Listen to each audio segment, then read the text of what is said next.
Just size of that, bro. Yeah, show me that. All I know is just pooing. Put that back in. I'm gonna.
Yeah, at the minute I could just remember the canal dream. Yeah, that's the pinnacle bit for you, but... Hey, that is the memory, mate. Alright, so let's start it then. Let's wind back and let's just talk a little bit about how the trip first come about, mate, because like you said to me in the van on the way here today, it was pretty unplanned, weren't it, this trip? Yeah, it was a proper spur of the moment. You come and see me over the lake one night. We were just chatting about what time or how many days we had left of holiday at work, and we both said, should we just go and do a couple of days in France? And then before you know it, the night after you come back over the lake to see me again, and we'd booked the Eurotunnel. And we had a month to get prepared for France. When you hear the words public French carp fishing, how does it make you feel? Well, completely different. The first time, when I come with you boys, I didn't actually fish, did I? So it was, I don't know, it was weird. I just thought it was a bit of freedom, a bit of, I don't know, no one telling you what to do sort of thing. But now, having fished it myself, is, I don't know, I don't think I'd want to go back to a pay lake. It's just everything you could ask for. Whilst you're touching on that, let's just talk a little bit about the public fishing itself in France compared to, say, some of the busiest day tickets in the UK, like you just referenced. Yeah, just the fact that you could go there and you could have, I think we see 4 people, didn't we, in a week. It's the fact that you can go to all these lakes to hold all these fish and there's no one fishing them. And that is the beauty of it. There is so much water over there that you could be there on your own and there's nothing better. Like, you've travelled over there could be a 50 or a 60 pounder in there and you could be at that lake on your own. Like, there is no bigger thrill, or you can go linear and camp behind someone. So the van was packed. Talk a little bit about the packing as well on this trip, because obviously you're probably not used to packing your van in that sort of manner, do you know what I mean, compared to the sorts of fishing that you do back home. It was totally different. Even the first time when I went with you, I didn't fish, but we packed it with you. You had your big inflatable boat, you had bait for what, 10 days worth of bait. I think this time me and you went with enough bait that we shared it between we had enough bait for 5-6 days. Then we had no boat. I don't know, it was different. I'm not used to taking that much gear or the weights, 8-ounce leads. When we were fishing the canal, it was a complete different style.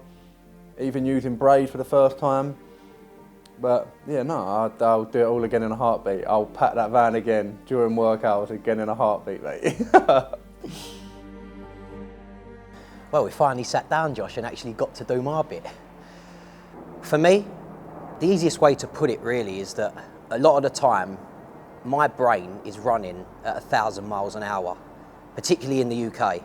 So the best way to answer this question is really that when I go to France, or at least for the last 2 times I've been over to France, it just lets me get a release that I can't really get in the UK. The French fishing is just a completely different world. Like, when I first went a few years back, I instantly fell in love with it.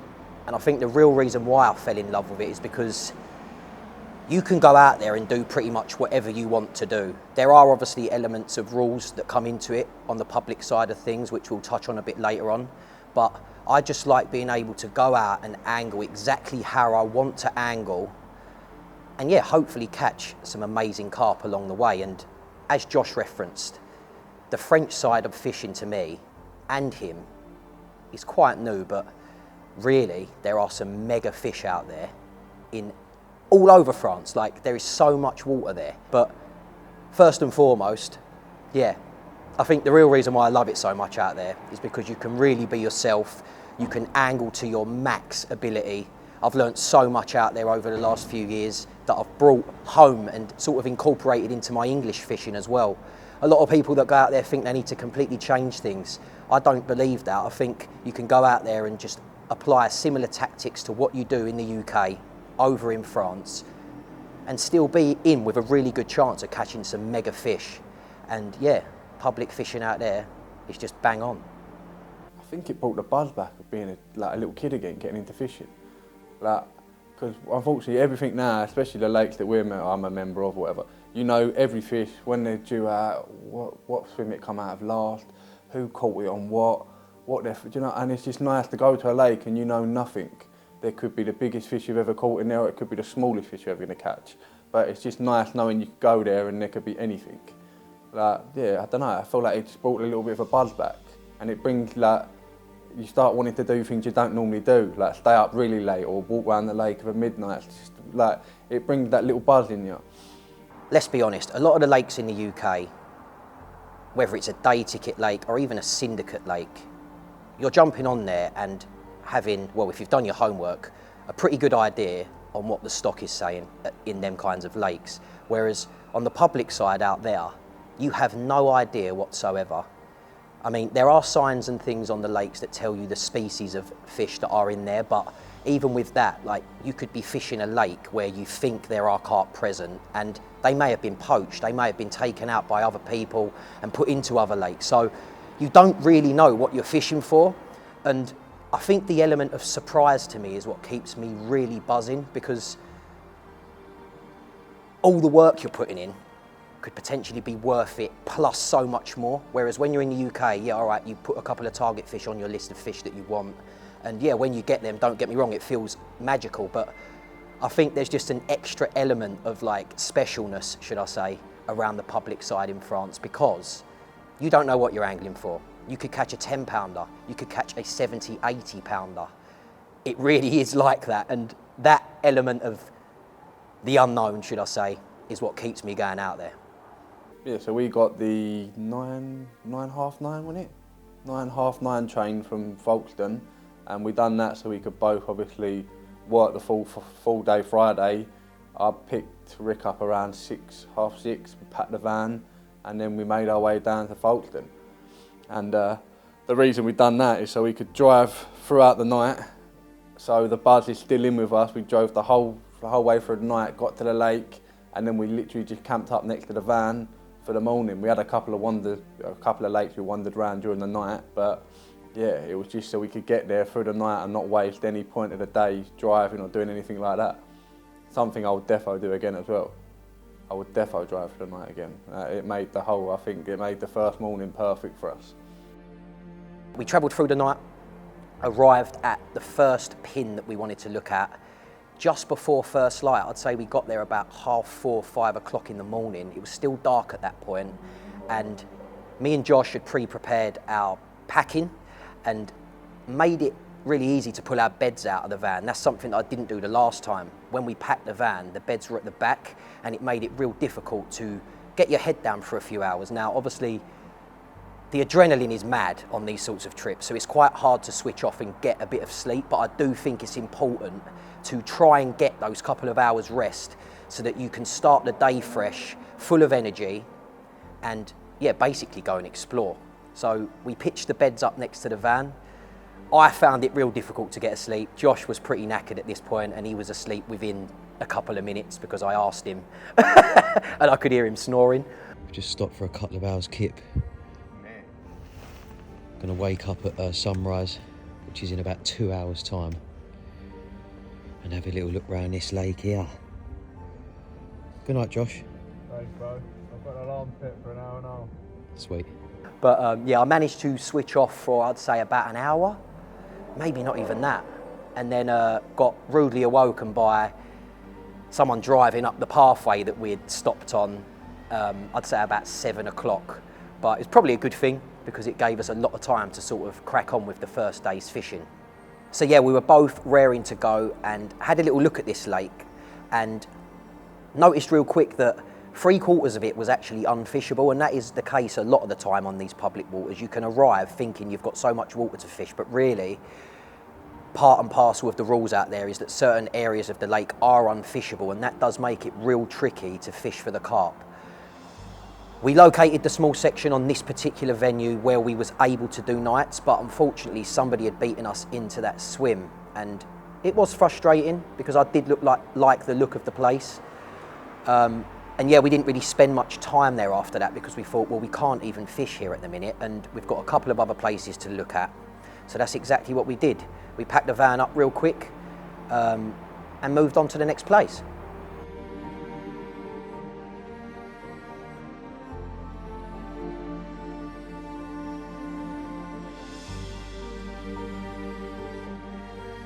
So after we slept by the van the first night, we hatched a little plan between ourselves that we couldn't fish at that venue because there was literally only one side you could fish with all the no fishing rules, and you can only night fish on certain banks. And then when we did have a walk around there was already one guy fishing there, so we sort of come up with the idea that that was going to be our backup resort, that lake. So we went back to the other lakes, and yeah, the Carnage sort of unfolded.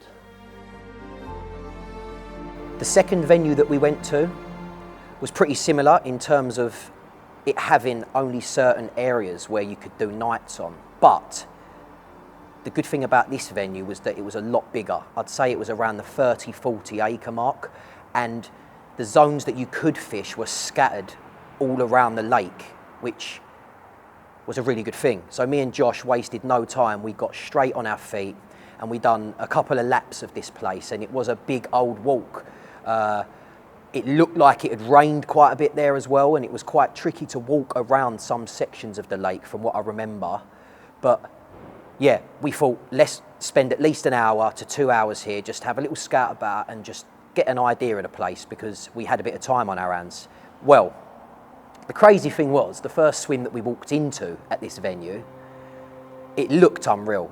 I mean, it really did. And within 10 minutes of being in there, we must have spotted 4 or 5 shows, albeit they were at range. And as Josh mentioned, we didn't have the boat with us on this trip, so it was going to be a matter of getting our casting practice into full swing, which I was quite happy to do. I don't mind that. Like, normally can fish up to 25 wraps comfortably and spot accurately at that range as well. And that seemed to be the sort of zone where the fish were showing. So if we was to go into that swim, I knew that I was able to angle out to where they had been showing. But we didn't get any rods out. We carried on walking round, didn't really see anything else actually as we walked round. And then for some unknown reason, we decided to just press pause there and go and have a look at another lake which we previously visited on a previous trip. Yeah, so after we made the move from that lake, we went to a different location, which was obviously one of 3 other lakes we had in the plan, but this one had loads and loads of water around it. So you've got the one lake we chose to fish, there was a few lakes around it as well that you could fish, but a few of the boys, Rick, Joe and Leon, had fished this lake last year when we come over last year, so there was a little bit of unfinished business. The boys only did less than 24 hours on there, wasn't it?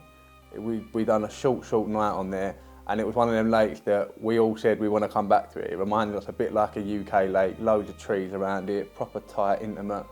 And yeah, so we decided to go back there. We got there really early, wasn't it? 9, 10 o'clock. We had a little wander. There was one other gentleman fishing. We had a wander around. We found a nice double swim. And then yeah, we just hatched the plan. We both jumped in, obviously, the double swim together. Rick chose the left side, I chose the right. And then yeah, we just hatched the plan to sort of fish a spot together. So we had 3 rods each, obviously. We fished a spot together right in the middle of the lake, and then we had a couple of spots down the margin.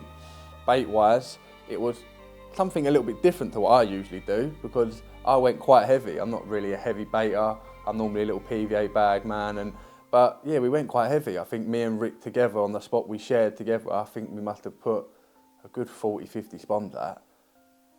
I think Rick put 40 on the spot. Mine could have gone very, very far wide, but it was a testing day to say the least. But yeah, it was something I don't normally do, is put a lot of bait out. So yeah, we put a lot of bait out on that spot together. We shared that spot, and then the other ones, I think we what we bait over here, light, a little bit like fishing for a bite.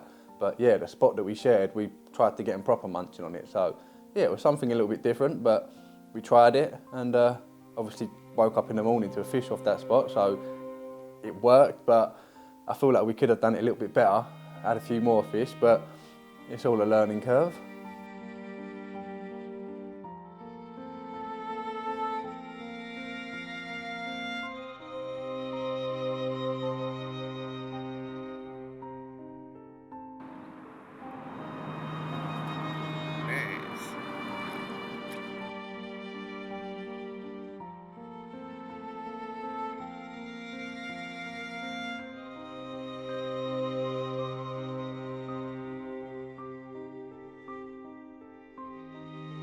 And there we have it, bite number 1 of our public adventure.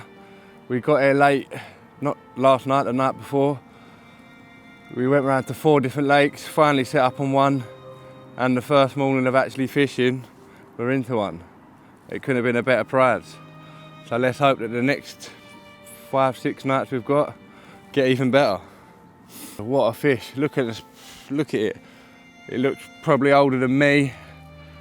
And for my first ever public fish, I'm blown away. It's got naughty scales on it. Didn't even bother weighing it, it looks that good. So yeah, let's get her back. And it's like one of the bigger ones comes out. Bosh.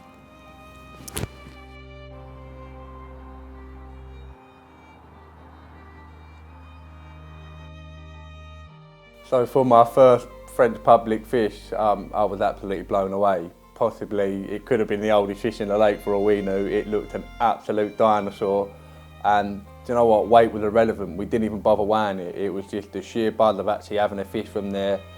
Hearing the bite alarm go was something else. It just felt, my heart was, mate, it was mad. I still remember now, my heart was beating. I remember running out, slipped in, didn't have no Crocs on. But yeah, just everything about it, just the scales on it, the fact that its belly was all crusty and looked old, just absolutely everything. If I could have picked the first fish to have on that trip, that would have been one of them.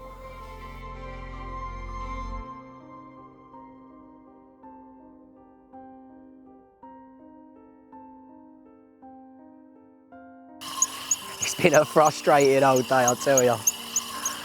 I've had 2 savage takes on my margin rod off of that snag.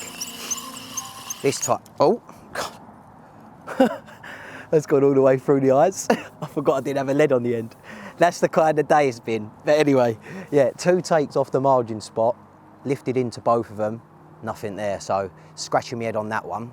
And then the zone that I'm fishing out sort of at range with Josh on, about 20 minutes ago I had another take, hooked into the carp, was playing it for about a minute, and then it weeded me up. There's a big ball of weed between us and the spot that we're fishing, so we're fishing over a long bed of weed. We actually found that spot through the deeper, so we stuck it on the bait boat at the beginning of the session and drove it out, and I found a nice zone big enough for 3 rods, and it's just over a weed bed. Now we're obviously using braid out here, but unfortunately the rules state that you can't use a boat, which is really annoying, especially on a lake where there's a lot of weed. And at this time of year I'm quite surprised that it ain't died off. But yeah, it's weeded me up in there. I had it on for about, well, 10-15 minutes, and then yeah, it's just popped the hook in the weed, which was quite a hard pill to swallow. However, I've switched over to drop off inline leads now. I'm actually using short fluorocarbon booms with an inline lead, and up until now it's never really been an issue, and I've fished some waters with weed present, so yeah, it's not really hindered me. But Josh suggested about switching over to the inline drop off, and I think it makes sense, so he's lent me a couple of bits because I weren't prepared for that. But anyway, we'll move on, and yeah, I'm just about to put the rod back out, but I need to get one in because I'm getting upset. Anyway, let me crack on with this and you'll find out what happens. Just setting this bob in. Hopefully I can get one. We shall see. We shall see.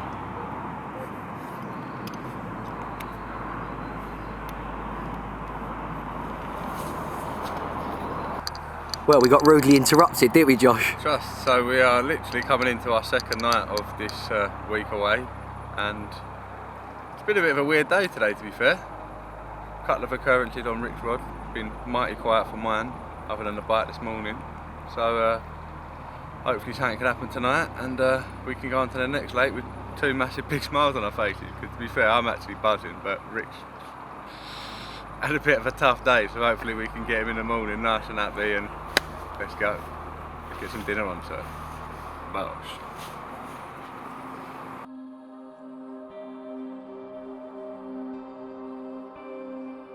I can't lie, it was hard to leave that lake knowing that I had 3 opportunities to land a carp, and for whatever reason didn't manage to. So yeah, it was quite gut-wrenching. Obviously I was really happy that Josh managed to get that sick one out of there, because like I said, we was working together as a team. I think a lot of the time on these public trips it's important to try and work as a team, because there's so much going on and it's really hard to sort of stay tuned in. There's a lot of energy being consumed, so the fact that there's someone else with you bouncing off of each other is something that I would definitely suggest doing in your own angling. Yeah, so after 2 nights at the first venue, we decided to up sticks and move. And yeah, what happened next was, it probably paved the week for us, really, because we then drove from that lake, we headed off to the canal, and we only was going to go there to have a little wander, put some pre-bait in, and just work out where we were going to fish when we went back there later on in the week. And yeah, to our amazement, we pulled up, I parked the van, Rick jumped out, and within, God, been 45 seconds, Rick slapping me on the arm like an excited child, going, look, look, look, look, look.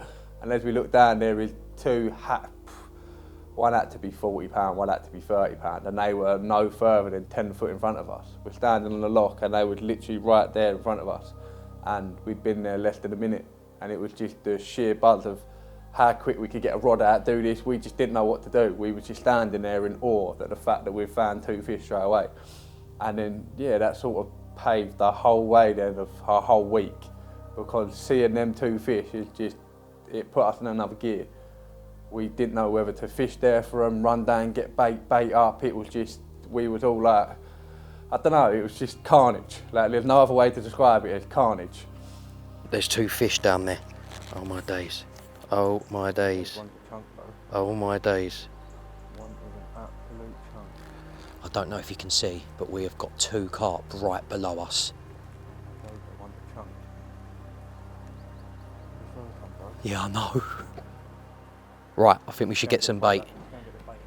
We're going to put some bait in here, for sure. Well, the canal.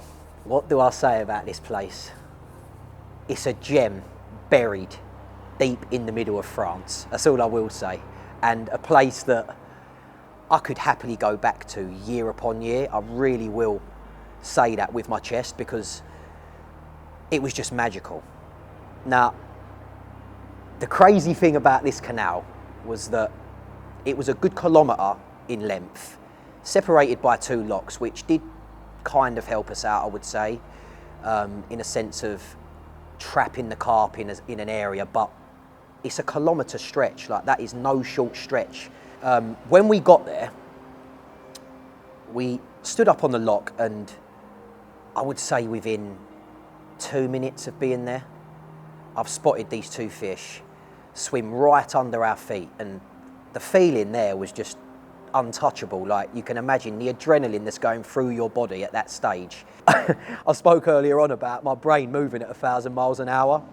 My brain was moving at 1,000 miles an hour at that stage, and I really wanted to get the rods out and fish for these carp straight away, but at the same time you don't want to spook them away, and you've really got to think about the way you approach it when it's like this. Back home, when I've seen fish like feeding in the edge and things, like, I feel like I've been quite patient, and I've like trickle fed them occasionally, and just refrained from like causing any major disturbance, because you want to keep them there once you've got them there, don't you, obviously? So me and Josh have just reversed the van in.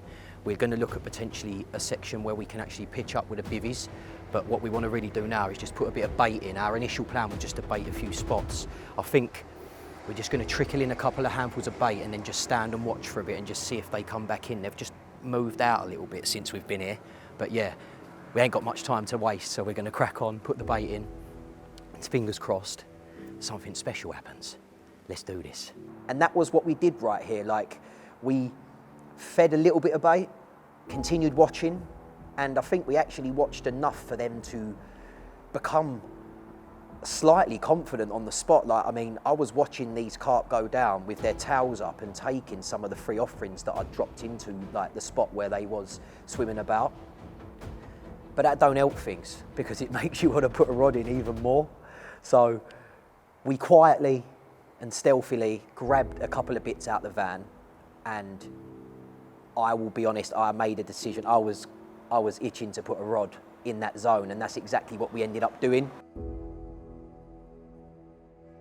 So yeah, after the carnage that happened, we then we decided to get our rods out and set up underneath the bridge as close to the lock as we sort of could legally.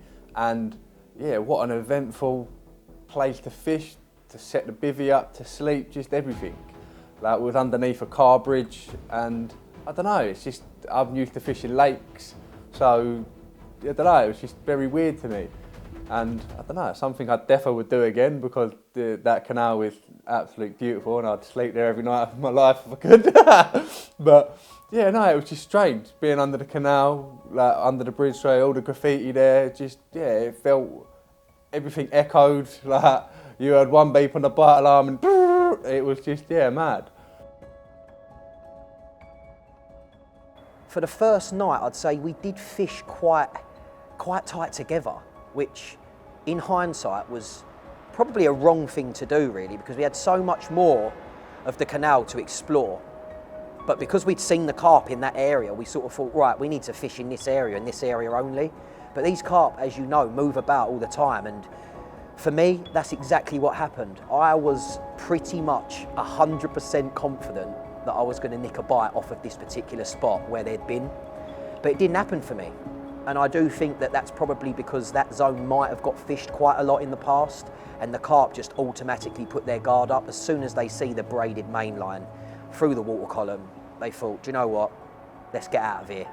And yeah, it made it real tricky to sort of see all of that. Like, I can see through this gin clear water, remember? I can see the carp on the bottom. So like, when you see that much and think you're doing everything correct, you expect a bite. And yeah, it didn't come for me. Yeah, the first night was mighty uneventful, unfortunately. And then we were semi-contemplating packing up and going.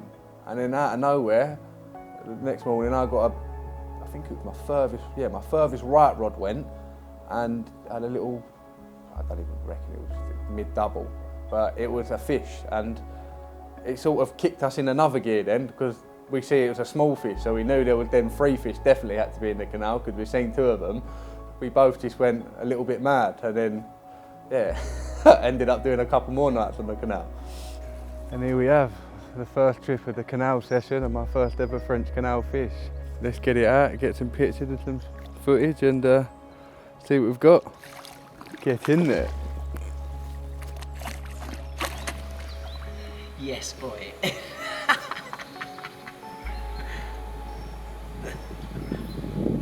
That, mate. First canal carp for Joshua. Love that.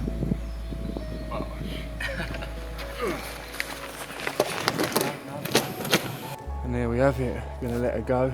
I'm absolutely blown away, to be fair. I didn't expect to catch anything, even though we see some yesterday. They sort of disappeared, so to have one, I'm absolutely chuffed. And now we decide whether we do another night or not.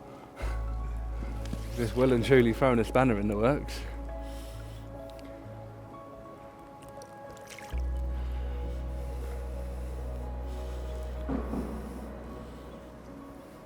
Thank you very much.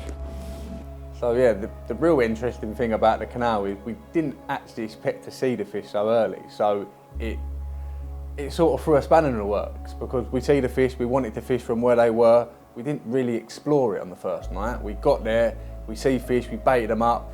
We had a little plan that we could have a rod each there in the lock where we see them, and then we didn't really explore the other kilometre, half, a bit. but we didn't really walk down there. So it wasn't until the second morning where I caught the fish, we both looked at each other and thought, well, let's go. Like, we can do another night here. There's big fish in here. Like, what are we doing? And we both give each other a little pep talk, and then, yeah, that's when the plan come. We got our barrows out, and then the rest was history. I had the ability to get the drone up in the air and thought, let's eliminate a little bit of legwork by putting it up and just having a little look along the stretch of canal to see if we could spot any carp going in that direction. And that's exactly what happened. I managed to spot about 4 or 5 fish sort of scattered within a couple of 100 yards from where we had been fishing, and they were moving away from us. So we both made the decision real quick to pack up gear, grab our barrows out of the van and take a walk down the canal with the intention of potentially doing a night further down the stretch. Just a little update. We've just had a little walk down the canal, and I think we're thinking of having a move. We've seen 6 fish on the drone that are heading this way, and at the minute it's looking like they're not going to be coming back down to us. So I think we're going to go out to the van, get minimal stuff and make the trudge down the canal. It's going to be a long one, but we want some fish, so let's get going. We checked out a few spots, and I mean, on this particular stretch there are a lot of spots that you can fish, so it was actually quite tricky, at least for me, to like make a decision on where I really wanted to place my rigs, because it was a lot of holes in weed really, and I'm quite used to fishing holes in the weed back home. We spent a bit of time making that decision and then decided to span our rods out a little bit further along the stretch compared to what we'd done on the first night, where I feel like we were pretty honed in. Right, well, me and Josh made the move earlier on and we've just set all of the traps. Now, I've decided to go with the washing line method for this evening, predominantly because yesterday I had to reel in one of my rods because a boat was coming through the lock, and I'm not too sure what time the boats come through here. The lights turn on at about 7 AM, we see that this morning. And I believe they've got free rein to go through as and when they please throughout the day until about 7 PM. But we're probably gonna be here until about 9, 10 o'clock tomorrow, I presume. So I don't really wanna have to reel one in. I've got all 3 rods in the margin.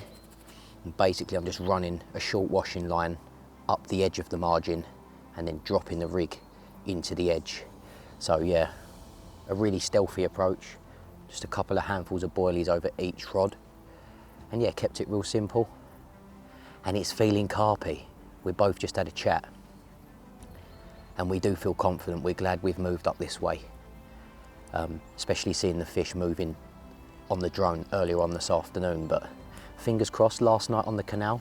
First time on a canal as well. It's been really fun.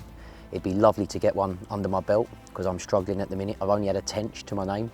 Josh is doing really well. He hasn't blanked on any venue yet, so really happy for him. Hopefully that can continue and we can get stuck into something special. Right, I'm gonna go and catch up with Josh, have a drink, have a bit of food and wind down for the evening. Wow, bro, yeah. That night, what unfolded was just absolute mad. Like, I'd do it all again in a heartbeat. Every single last second of that night, I would do all again in a heartbeat. So the light was fading at this stage and we were going into our second night on the canal. All the rigs were set, and like I say, I was feeling pretty confident for a bite, like my first bite of the session and Josh's potential second bite of the session. We just sat down to set up the dinner, and out of nowhere, Josh's rod has just melted. And like, when I say melted, we both, well, I feel like we were both close to having a heart attack. It was like one of them ones, and we didn't really know what to do at first. Josh has thrown all his stuff everywhere off of his lap when he was in the bivvy and just sprinted down to the rod.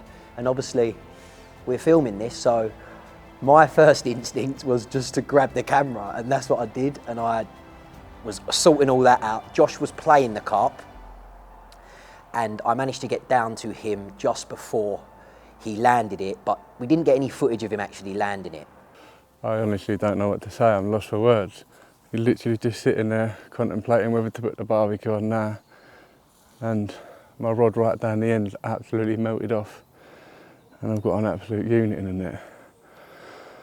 And honestly, the battle it gave me, being able to watch it in the clear water on braid, it's my first time using braid properly, mate, it was mental. And yeah, I don't know what to say really, I'm actually blown away. So we're going to get it out in a minute, let's sort this bobbin out and then see what I've got.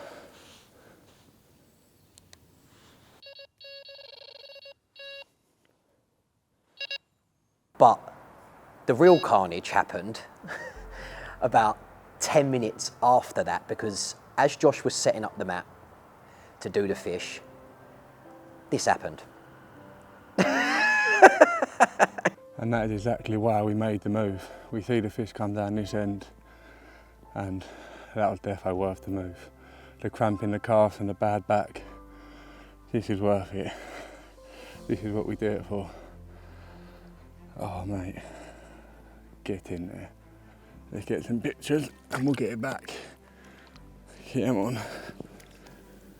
Just after that, bro. Yeah, show me that a little bit. All I know is just pooing. Just put that back in. I'm gonna. So as you've just seen, carnage unfolded in a very short space of time. And at this point, I was still in shock that I actually had a bite, to be totally honest.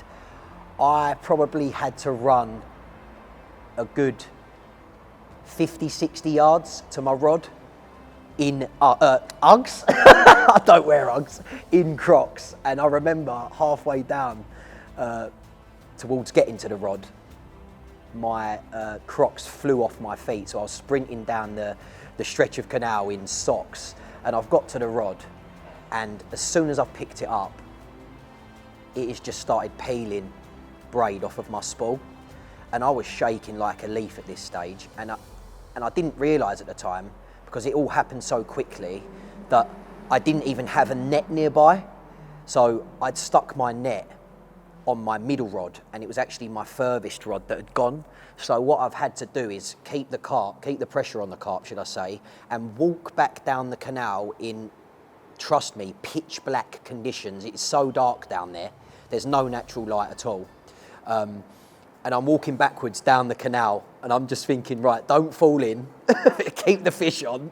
I had so many things going through my head, and yeah, I managed to get the carp to come back towards my other rod, which was, in my head, a recipe for disaster, because I've got another rig in the water, and there wasn't much space at all, really, in terms of the depth of the lake, for me to really play it and let it go out into open water as such. So it was really tricky to deal with, but I managed to get back to the net somehow. I don't know how. I grabbed it, walked back towards the carp, and yeah, eventually got it in the net.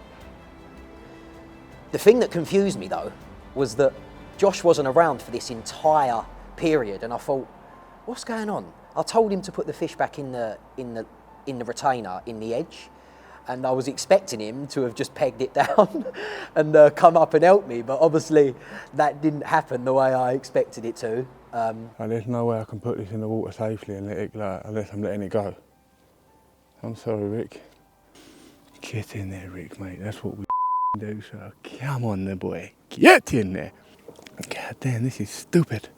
Because he had to wait there with the fish. We won't go into that too much, Snedden. But anyway, it meant I had to fully deal with the situation on my own, which was fine, but like at the time it would have been nice to have just had a little bit of help. Really with the net, that was all I really needed the help for, just to grab it. But yeah, it was absolute carnage. And the crazy thing was that we both had a fish in the retainer at the same time. Look at that unit of a canal carp. Oh mate, I've had this little common as well, my first carp from a canal over here in France. How you feeling, Josh? Mate, I'm absolutely speechless. Look at it. Absolute brute. Mate, unreal, bro. And we've still got tonight as well, so you never know. I think we made a really good decision moving up the canal. 100%. Thank you for suggesting that, because I thought, I'm so tired. But yeah, we decided to move up, and it has definitely paid off. But yeah. Oh, mate, 100%. Let's hopefully we get one of the bigger residents we've seen. Oh mate, we've seen some big fish in here, and I think we might be coming back at some point as well. But anyway, definitely. We thought we'd show you it. Josh, do you want to do one last lift, mate? Yeah, come on, let's get it up. Oh, a nice little slap in the face. This one's surprisingly behaving himself. It was going mad in the net, and the fight was incredible. Same as this, mate. The fights are an absolute, mate, they're brutes, aren't they? I'll tell you what though, The playing take. on braid's good, isn't it? The take was different class, wasn't it? Yeah, mate. But the braid is always the one, especially when you're fishing weedier waters. And we really have turned this session around, really. Absolutely speechless. What an absolute unit. Sick. Right, should we get them back? Yep, 100%.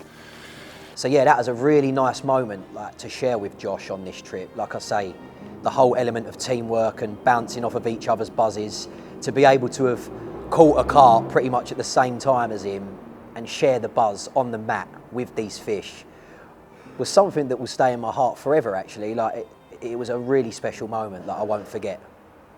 Absolutely every second of it. The fight, so Rick running down after his fish, the double shot of holding it up together. And to be fair, Rick didn't even want to do that double shot, and I'm kind of glad I made him that, because it made everything. We've done the whole planning and journey together, the driving, everything. Like, it's just to have that double shot and it to be a 34-pounder for me as well was just out of this world. Like, I look back on that picture with fond memories, and I'm glad it was with Mr. Rick. Unfortunately, there was no more action for us after that mad spell of carp. Even though I think we both thought that it was going to be a pretty hectic and full-on night. That's not how it unfolded. The next morning, we thought, yeah, we really need to get off and go and explore somewhere else. So we thought we could probably get away with doing a little bit of pre-baiting. We didn't see anybody on the canal throughout the entire session that we'd been there. And yeah, maybe come back later on in the trip. Like, it wasn't concrete, but obviously after going through that scenario, naturally, we both kind of wanted to try and slot in a little bit more time there later on down the session. And yeah, that's what we did. Packed up the gear, bit of bait in the edge on each spot that we'd fished, and we were off to the next venue.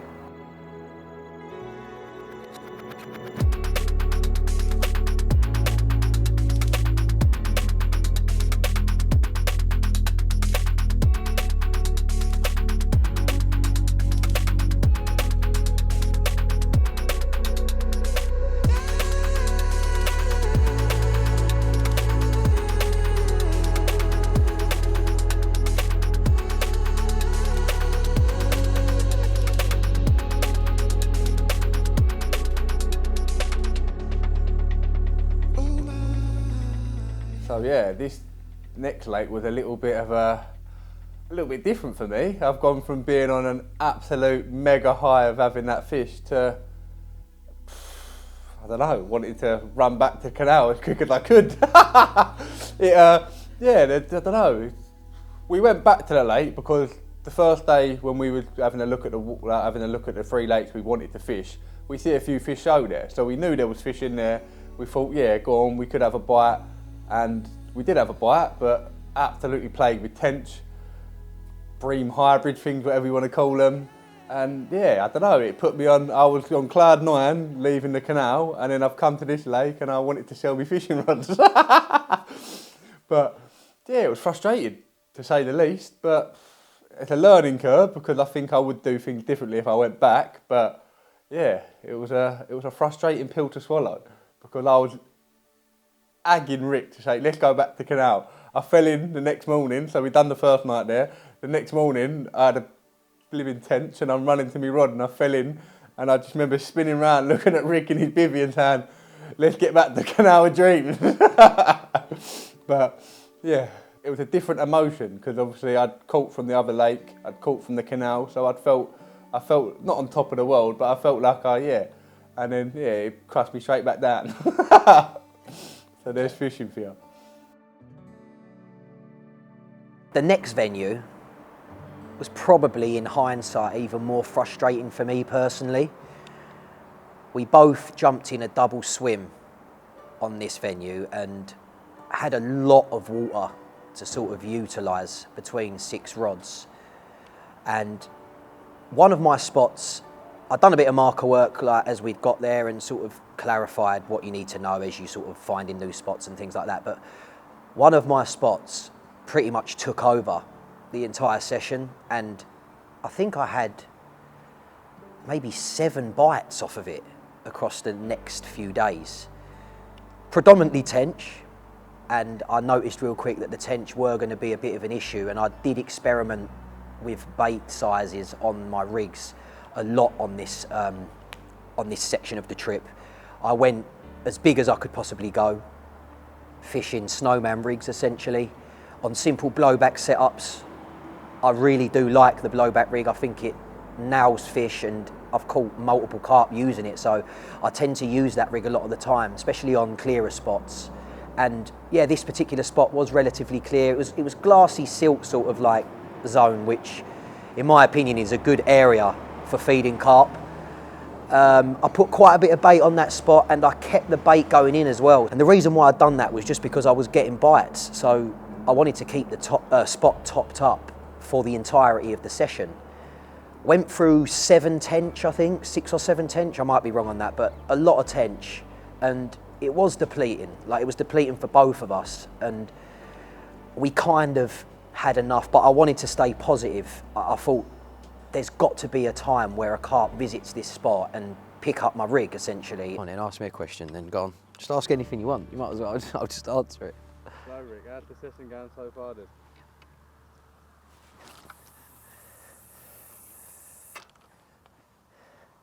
Full of tench all day today. We ain't seen a carp all day, and I've had 3 tench since this morning. Last night I got done by a tench. I've had to reposition my rods because I haven't been able to cast the right rod down there, especially in the dark, because of a tench. And me and Josh just been standing here, and we are pretty certain we've seen 1 carp show just off the back of my spot, but it's probably a tench. I feel like this lake is infested with them. Tench and coots? Yeah, Josh has had coots over his spot all day long. So yeah, I'm scratching my head at the minute. I don't really know what to do. I've tried everything. I've put 3 hook baits on my rig, still catching tench. So I don't know what to do. I'm just gonna hit repeat and probably catch another 5 tench. Anyway. Put 4 hook baits on, yeah? Yeah, maybe 4. I'll try 4 hook baits maybe. It's going to weigh heavier than a lead. I'll be casting 2 leads out to the spot. I might as well just do that. That's the other thing. I've lost about 6 leads as well because my lead clips are playing up. And yeah, we're coming to the end of the trip now. It's our last night on this lake. Thank God. No, I'm joking. It's a lovely lake. And there are apparently some wicked fish in here as well. Overrun by tench. But tomorrow, they are big tench, I will say that. I mean, I think the biggest I've probably had today is around 7 to 8 pound, which ain't a bad size tench really, but I'm not here for them. But yeah, we're gonna go to the canal again tomorrow. It wasn't until the last morning of that session that, I mean, I can't even remember my alarm going off, to be fair. Like, it was melting. I was so tired that night. Like, all I remember is running out to the rod, picking it up, and I was so disorientated to start with. But I knew it was a carp, like, by the way of the take and just by the amount of braid that it took off of my spool, like, from the offset, and I was panicking at this stage. I tried to recuperate. I got the carp under pressure, under control, should I say, after I'd say 20, 30 seconds, because it was on a bit of a mad one to start with. It kited left, and it calmed down at that stage, and it was a bit strange. It even surfaced at about 30 yards out from me, and I thought, maybe it's run out of energy. So I'm playing it in, and it was sweet, and for some reason, I was messing about trying to put my waders on, when really I should have just jumped in the lake in socks, and I wish I did that looking back, because through that mess, the carp's kited left again and actually gone through Josh's rod, and it made it so difficult. And I thought, Christ, this is going to be a problem. Josh was helping me, was trying to untangle it all, as you bloody do when it gets in a mess like that. And yeah, the carp didn't really do anything extravagant, so I thought, we can deal with this, like I'm going to get this in. And then just out of nowhere, the carp literally just must have had a mad rush of energy and just went bang, like, and I really weren't ready for it, and the hook pulled. And honestly, that moment there was probably the most gutting moment that I've experienced over in France. Honestly, I feel sick. Like, I actually feel so upset. We've spent 2 days nearly here, putting a lot of work and effort, and yeah, sometimes that's how carp fishing goes, but we've got a few more hours here, so all I can do is just carry on. But I just wanted to document this mega low, because I've gone from being, I think Josh is telling me about the battery, but yeah, okay, cool. We'll wrap this up. But yeah, I've basically gone from feeling on top of the world at the canal with him. We had a great session over there. I mean, we're going to go back there later on today, but yeah, feeling mega high to absolutely gut-wrenching. What a feeling, but that's how it goes sometimes. When Rick said that we could do the last night at the canal, we had pre-baited some spots, so I don't know, it felt like we had everything in our, I felt like we had the upper hand, sorry. Like, we had a bit of pre-bait in there, we had our spots that we both caught fish from. It felt like we was going back there and we were gonna have the last night hoorah. Felt like it was all, the cards were all dealt on our table really nicely for us. We baited, we knew our rigs were gonna work because we caught from there. We knew the spots that we were going to fish, we knew exactly where we had to put the rods at, and it was just, it felt like everything was aligned. And then we got there. And once again, the fish were at the lock. And nearly every plan went out the window. We got there, we both looked at each other, and we were debating whether do we fish under lock again, do we do this, do we actually go back? And then, yeah, we had to have a sort of half hour of calm, and then we thought, yeah, let's go and get on the bait. But yeah, I don't know, there's something about that canal that the minute you see that fish, any common sense goes straight out the brain and you just want to get in after that fish. At one point, we could have both swam in after him, we were that close to touching him, it was carnage. So with one more night ahead of us, we both made the decision to drop off of that venue and go back to the canal. I could tell Josh was happy with that decision because I know how much he is in love with that place, and in all honesty, I was, especially after seeing the mirror that he'd had at this stage. No lie, we stepped back on the same bridge that we had been on the first time round, and there were carp there again. And it was just blowing my mind, to be honest, because our intention was to go back on our spots, which I would say were probably halfway down the canal stretch, I'd say. We were pretty much in the middle of the whole stretch for the carnage that unfolded a few days back.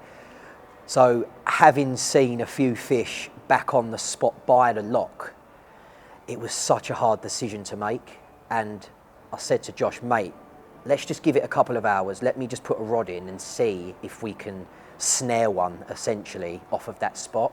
So we rinsed and repeated the process. I trickled a bit of bait in there. We kept it as stealthy as we possibly could do without getting too excited, as we both were. Put a rod in, and yeah, you probably know what's going to happen. The same thing happened. As soon as my rod was set, the carp probably ducked out, should I say, really, really quickly. And I thought, so annoying. So I reeled the rod in. And I thought, do you know what, let's just go back and fish the spots that we've pre-baited for one final night, and hopefully those carp would not be too far away. Rick put his rod out, they ate a few of the freebies we'd baited with, and the minute the lead went in the lake, or the canal, sorry, they just upped and left. And it was quite fascinating really, because the rod had been in the water no longer than 3 minutes, 4 minutes, and they were completely out of the area. Before that, every 3-4 minutes you'd see them swim back around like they were following a certain route. but the minute that weight and line went in the water, they were gone. And it didn't frustrate us a bit, but it sort of made us realise that we baited the middle part of the canal. It's best to go and fish on the bait. But it was a little eye opener because we knew the minute that lead went in, they knew that we was there. So do we have to be quieter next time, or do we not fish? I don't know. It was a tough one to learn. So yeah, both done our final night back on our original spots, and it just didn't happen for us, which was really hard to take. It really was. After seeing more fish upon arrival there for that last section of the trip, we both were extremely confident, and it was such a quiet night.